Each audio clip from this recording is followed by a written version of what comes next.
Hey guys, this is also trigger warning, but this is about anxiety and depression. If you're a sufferer of anxiety or depression, which I think everyone in this world right about now done got depression and anxiety, like we're on high alert. But I wanted to actually provide a visual today so that way you can understand what's happening with the brain and things of that nature. So the visual is to actually, like, some people are visual learners, some people are communicators, and right now our attention span is like about this much. So we like things, if we like information short and concise. So all right, so what is depression? Depression is when you're in time. So we're traveling in time without knowing. And when you're depressed and you think about, like, let's say something that happened in the past, your brain automatically goes back to that past, and you can feel all those emotions as if it's happening right now. So technically you may be physically here, but mentally and spiritually you're in the past. And then if you battle with anxiety, you're in the future. So technically you may be here present, but your mind may be in the future, worry. Or more than likely, depression is usually a negative cognition, and so is anxiety. It's all about worries and fears that comes up for us. And then if you're in depression and anxiety, you can have both, right? And if you have depression and anxiety, you're going to lose time because you're constantly like this, back and forth, back and forth, back and forth, right? You're constantly thinking of negativity. So your brain is filled with negativity. But no one is discussing what depression does, what anxiety does, and you're traveling in time. Every day we're traveling in time. Like, that's kind of cool if you think about it, but the way that we travel in time is not healthy, right? We don't operate in a healthier brain segment. Whereas though we're traveling in time and looking for the positive. When we're traveling in time, we're looking for negative. We're like, this didn't go right, this didn't go right, and the illusion of perfection doesn't exist. Like, there's no such thing as perfection. However, a lot of us been taught that. So when we talk about depression, we talk about anxiety, most of them are stemming from fears. You know, some of the fears are rooted in our childhood. Some of the fears are rooted in the what ifs. Instead of allowing life to take its course. And I'm not here like, I have my own thing too. This is how I'm learning. You know, we all are learning, and we should all be teaching one another what we learn. Or you can DM me if you have another message or something like that, or you want to know more about a topic. I'm definitely open to it. This is the whole point of why I went to college. This is the whole point of why I decided to study psychology. So imagine this, right? I folded up a lot, but imagine all the things and traumas in life weighing you down, and some of us got more traumas than others. But imagine all of this being your trauma, right? You have so much trauma in here, like from the beginning of child or whatever you consider trauma. We all identify trauma as different. So what I look at as trauma or what she look at as trauma may be different, but it's still however you're impacted by it, right? And if you go back to that trauma, right? Let's say you're my age, older, and you go back to that trauma, you're actually reliving that trauma at that time. So when people are saying they're having mental fogs, right, or they having headaches, or they having these different things happening to their minds, or cloudiness, or they can't think clear, it's because your brain can't think clear because it's in a different time zone. It's in a different era, and depending on how old you were when that occurred or when that happened, you couldn't process those strong emotions, and you still can't process those strong emotions from that time era. This is why you have to process it in the conscious in this time, but no one is discussing that. And when we talk about anxiety, we talk about the future, right? You're going to have fear of the future and things of that nature if you don't have a plan.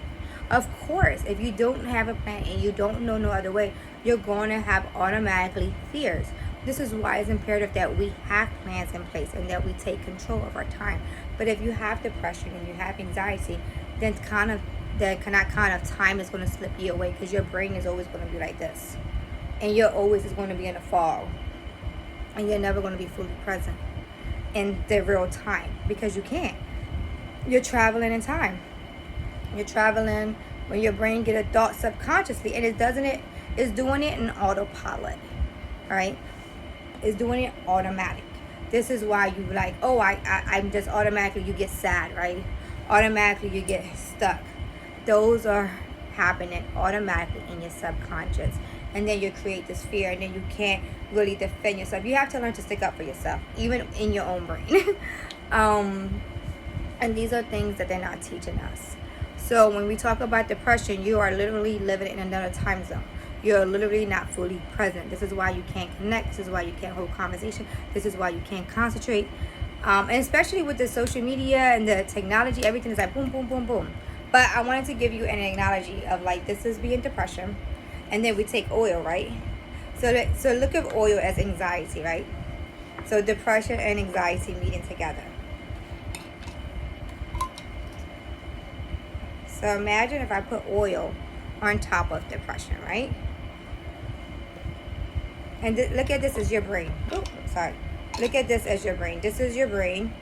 And this is depression and anxiety together. If you can see, automatically the oil separates from the bottom, the water. If I shake it up and I mix it in together, right? You get all that fogginess. It's like your brain, right? It's going to get foggy, right? It's not as clear. The water is not as clear as when it first started. However, as you see, the oil is still separated, like your brain. So if you're having depression and you're having anxiety, your brain is literally separated. You're literally becoming out of touch. This is literally what's happening. You're disassociating. Disassociating from yourself. And when disassociation happens, you're in a dream state. You're not in a real state because you're not in the present. You're technically in the past or in the future. And if you're in the past or in the future and you're not fully present, then you can't focus. Your time will start to run past you. And then you can't really collect data. You can't really concentrate. You can't really focus. Your memory skills will be impacted. Your speech may be slurred. All of these things will be impacted due to this. So technically, you are definitely disassociation. This is why when people have high anxiety or depression, they tell them to breathe, right? The power of breathing. I'll talk about that later. But I just wanted to give you an analogy of what depression and anxiety do. And you see, look at anxiety. They're going to keep separating. As long as you're in these two cycles, don't matter if you bottle them up, if whatever you do, it's going to keep getting more foggier. And then you can see that anxiety is still going to rise up. I wanted to show you this. So you can see it's getting yellow and yellow. This is like, see? And this is what's happening to your brain. Your brain is in constantly separation because you're not incongruent. And you see? Separate. So the anxiety sits on top of the depression, the water. So you can see it's separated. Don't matter what.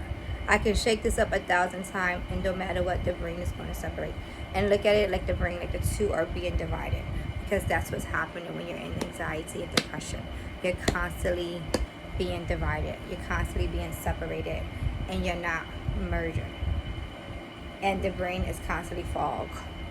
So keep that in mind. I hope y'all like these analogies and examples of visuals of what's happening in the brain. A visual sometimes bring more consistency to things. Share this video if you feel moved to. Bye.